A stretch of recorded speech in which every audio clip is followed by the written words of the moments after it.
Hi guys, welcome back to my channel, Ticking Together.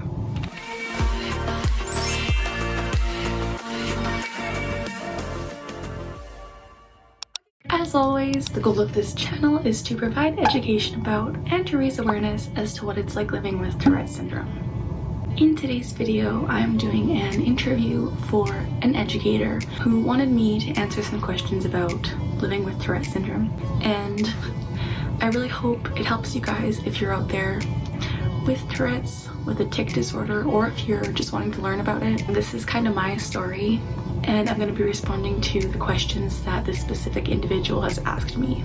So without further ado, without further ado, let's get started.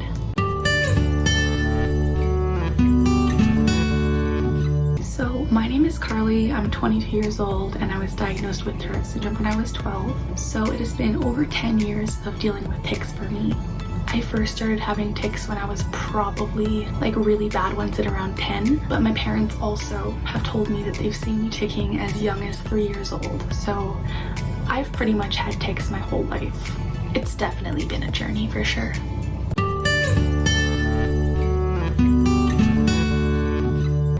In regards to other disorders that I experience, for those of you that don't know, there are a lot of comorbidities that come along with Tourette syndrome, which just mean basically conditions that coincide with the Tourette's diagnosis. So alongside my Tourette syndrome diagnosis, I was also diagnosed with a severe anxiety disorder, depression, and OCD. And I eventually developed PTSD as well. So those are kind of my main comorbidities. I also was diagnosed with like an impulse control thing and some sensory issues. So those are kind of my main ones.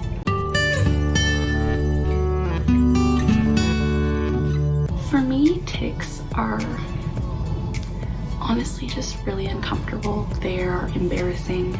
Sometimes they're scary. They're painful. They're weird. Some can be funny. There's a lot of just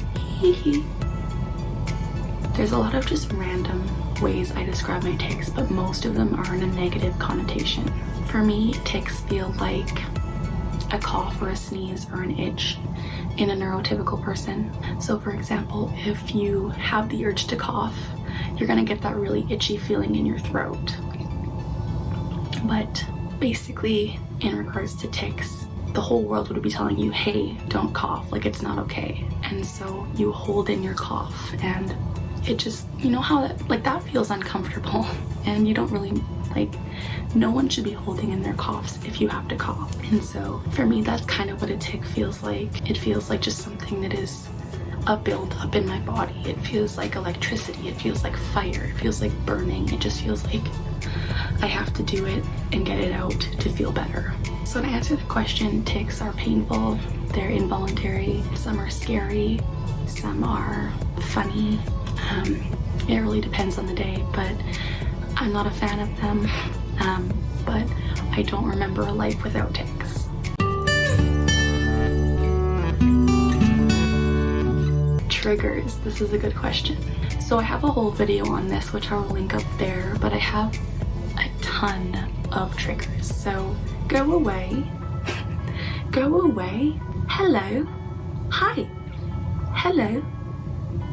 So I'm gonna list like 3 to 5 triggers that I think really affect me. The absolute main one is stress. When I'm nervous or in school or just like feeling really anxious, my tics get a lot worse. So if I have a big test the next day, or if I have a big presentation, I will often have more tics because of that anxiety inside of me.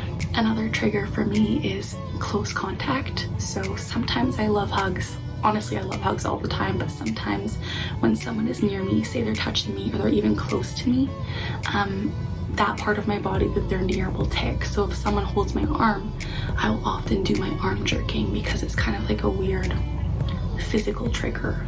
Another humongous trigger is talking about my tics.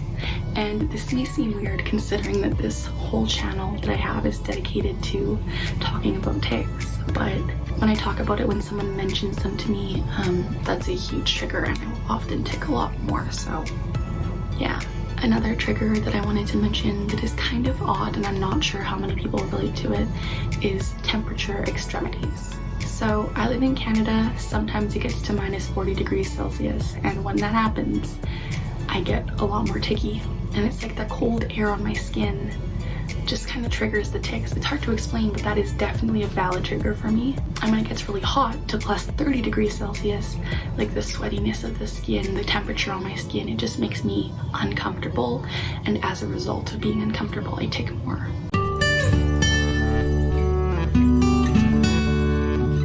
Suppression. Me and suppression have a love-hate relationship for sure. I suppress my tics so much, like more than I should. I never encourage suppression on my channel, like it is not good, but I do it so much and it's almost subconscious for me. Like I hid my Tourette's and my tics for so long from literally the whole world that I got really good at suppression. When I'm around my family or my friends or when I'm at work, I will suppress to the best of my ability. Of course, I will have tics. Like I can't suppress very consistently, but I do suppress a lot. And I am able to hold in most of my big movements and sounds. The reason I suppress is because I want to feel normal. There is such a stigma surrounding Tourette Syndrome and it is brutal. The media has made Tourette Syndrome to be this horrible, swearing, vulgar disorder, and it's mocked a lot in society. So I hide it from the world because I've just never been accepted, and so suppression makes me feel close to normal, even though it really sucks and it leads to tic attacks later in the day. So if you're out there with tics and you're watching this, I'm begging you, please do not suppress. It is not worth it.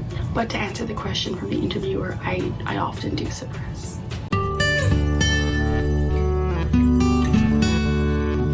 So tic attacks are a thing, and when I have tic attacks, I cannot control my movements or my sounds. Like it is just impossible.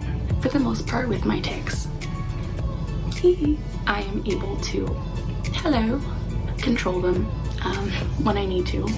When I'm in a public situation or when I'm in a situation where I have to be quiet, I will hold them in, but there are times when I just physically cannot hold them in. This is mostly during the tic attacks, and a tic attack is just basically a bout of really severe frequent tics that can last anywhere from 10 to 15 minutes to hours. And these periods of time, you can't control your tics. And so these are pretty common with people with Tourette Syndrome and tic disorders, these tic attacks. So, I mean, different people can control their tics on different levels, but during tic attacks, it's physically impossible to control your tics.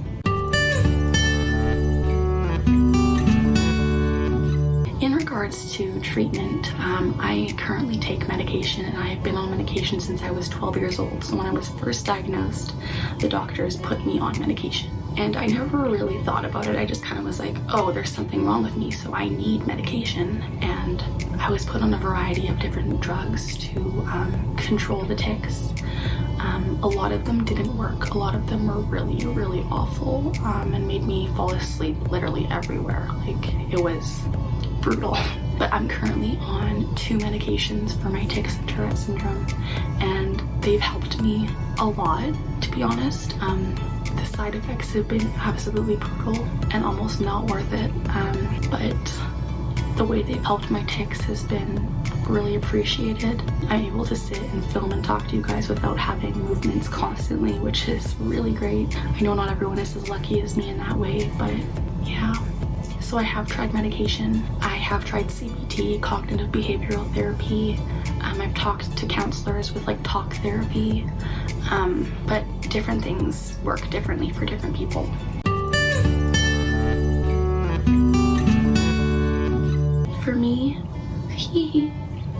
For me, school was awful, and I'm not even gonna sugarcoat it. Like, it was really bad. I started having pretty bad tics near the end of elementary school, so grade 6, and then through grade 7, 8, 9, my tics were really severe.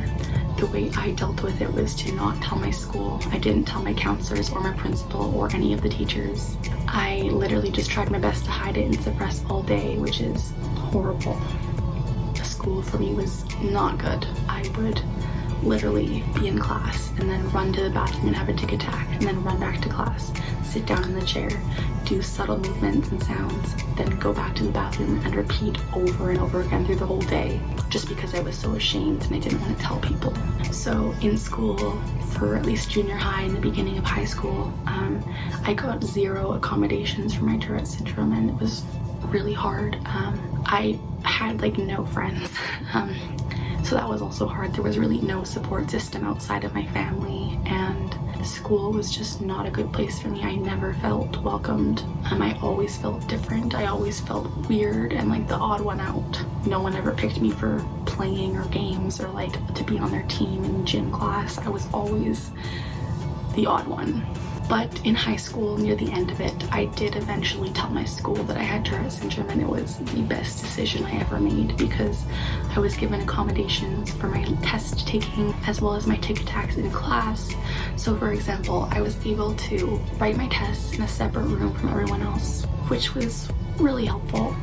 And during class, my teachers all knew that if I needed to get up and just go to the hallway and tic and kind of walk around for a few minutes, that was totally okay too. And that changed school for me. That made it so much more bearable, and I would totally recommend, if you're out there living with Tourette syndrome, to tell your school and don't be ashamed, because there are opportunities and accommodations that can be given to you.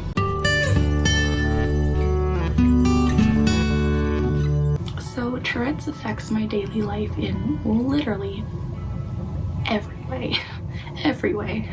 Every single day I will be ticking. There hasn't been a day in the past 10 years that I haven't had a tic day. And I think it's important to note that Tourette's is a condition that will last a lifetime for most people. I'm still able to work and hold a job and attend university with my Tourette syndrome, so in that way, I'm so thankful. It has been hard, there have been challenges, but I've been able to do it, and that's something I want to make clear. Although Tourette's does affect my daily life in humongous ways, I'm still capable of doing normal people things. It also affects my family and my friends and my peers in different ways as well. My family was always a little bit ashamed of it, always kind of like, how can we best help her? And doctors have told me that I would outgrow my Tourette syndrome, but now at 22, they're telling me that I will not outgrow it. So my family has been a little bit iffy with that. They're a little bit concerned because they were hoping that by 22, I wouldn't have tics anymore, but I still do. So it affects them daily, where they'll have to hear me yelling hi from across the house, or I'll be barking from across the house. They'll have to see me doing different movements, and it can genuinely be really uncomfortable for them, and I totally understand. But if there's one thing I want to let people know, is the tics are way more uncomfortable for us than they'll ever be for you. It affects my friends in different ways too. Most of the time I suppress around my friends. With my boyfriend, I don't suppress around him, and he is so supportive, and I cannot thank him enough. It does affect him though, because like I am ticking a lot when we're together, and I mean, it's normal for us now. I'm pretty sure he's okay with it. He hasn't told me otherwise, but it's normal for me. I really don't know life without tics, so although it does affect me, like, it's normal.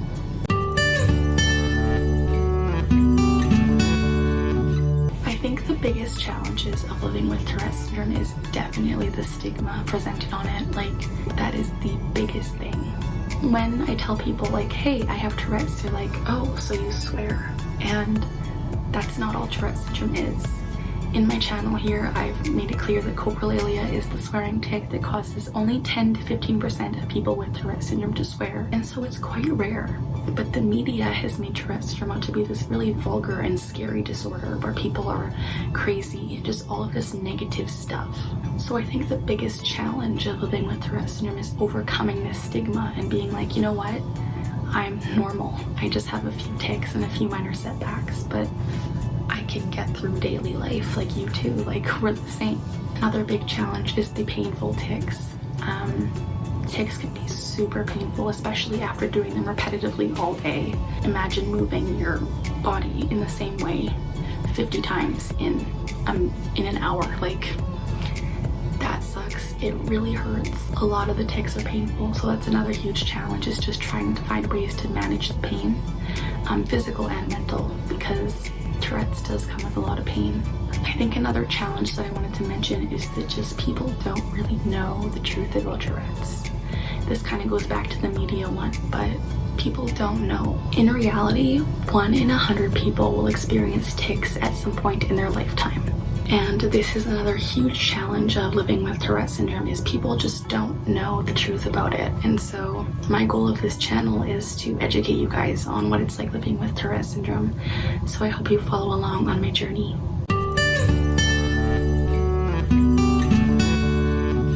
In regards to the support that I have for my Tourette syndrome, going back to the idea of school. When I was in high school, as I mentioned, having that accommodation in place where I could write tests in a separate room, or I could leave the classroom whenever without asking the teacher, like, those were really, really important for my mental health as well as for my Tourette syndrome, because I felt welcomed and accepted, and like I wasn't weird, like I was given what I was needed, and that is so important. People really deserve to be given what they need to succeed. Currently, I have an online community, a Discord server, an Instagram page, this YouTube channel, and they also offer me so much support to have people with tics and Tourette's to talk to. I think that is so crucial to people with Tourette syndrome, because realistically, we feel so misunderstood and alone most of the time. So to have people who genuinely understand what you're going through, that is a huge support and is so necessary. I think having staff trained in schools as well regarding what it's like to have a student with Tourette syndrome is so important, because as I mentioned, a lot of people don't know about it. So to have that training for staff members is so crucial as well, and I think I would have benefited from that when I was in school.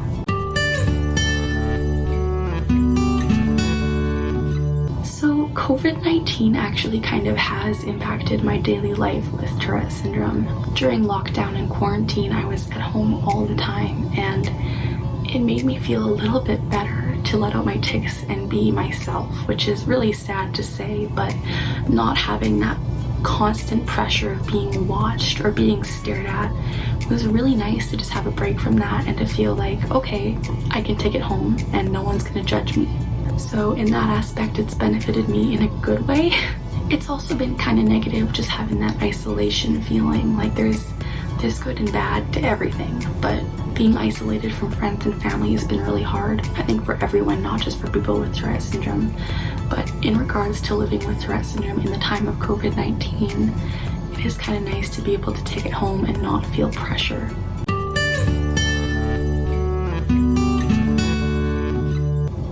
What I would like people to know,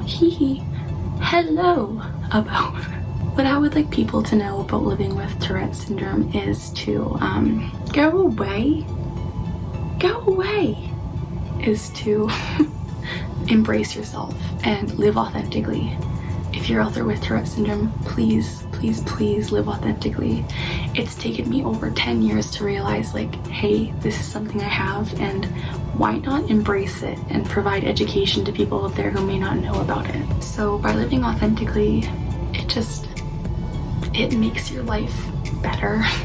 Living with Tourette syndrome is hard. I'm not going to sugarcoat it. It is difficult. But I think it's important for people to know that people with Tourette syndrome should be able to live authentically, because we're literally normal people. We just have a few minor setbacks. We tick like clocks. It's just something that we do, but we're normal people too. Depending on the severity level, of course, most of us can do every normal thing that people do. Like, sure, we'll have movements and sounds that we make, but most of the time we're just really misunderstood and we want to make friends. So I guess to answer the question, I would like people to know that it is hard, it is a challenge, but we're normal people too. We tick like clocks, and please accept us. It's important for tickers to be able to live authentically. And those are the end of the questions. Thank you so much to the individual who reached out to me in regards to answering these questions. I really appreciate it. I love to spread my knowledge and awareness with everyone. So I really thank you so much for asking me these questions, and I really hope it benefits your school. Just a reminder for you guys, the goal of this channel here is to break the stigma surrounding Tourette syndrome and to let you guys know the real and raw truth about it. So So if you want to stay tuned to educational content like this, as well as some of my life stories with Tourette Syndrome, I would be so appreciative if you would click that subscribe button and ring that notification bell to stay tuned to all of my content. If you like this video, I would be so appreciative if you would give it a thumbs up and leave a comment down below saying hi, telling me what you want to see in future videos, or letting me know if you relate to any of this and how you would respond to some of these questions, because I love hearing from you guys, and genuinely this community is so amazing. As always, we're learning together, we're laughing together, and we're ticking together. Have a great night, everyone.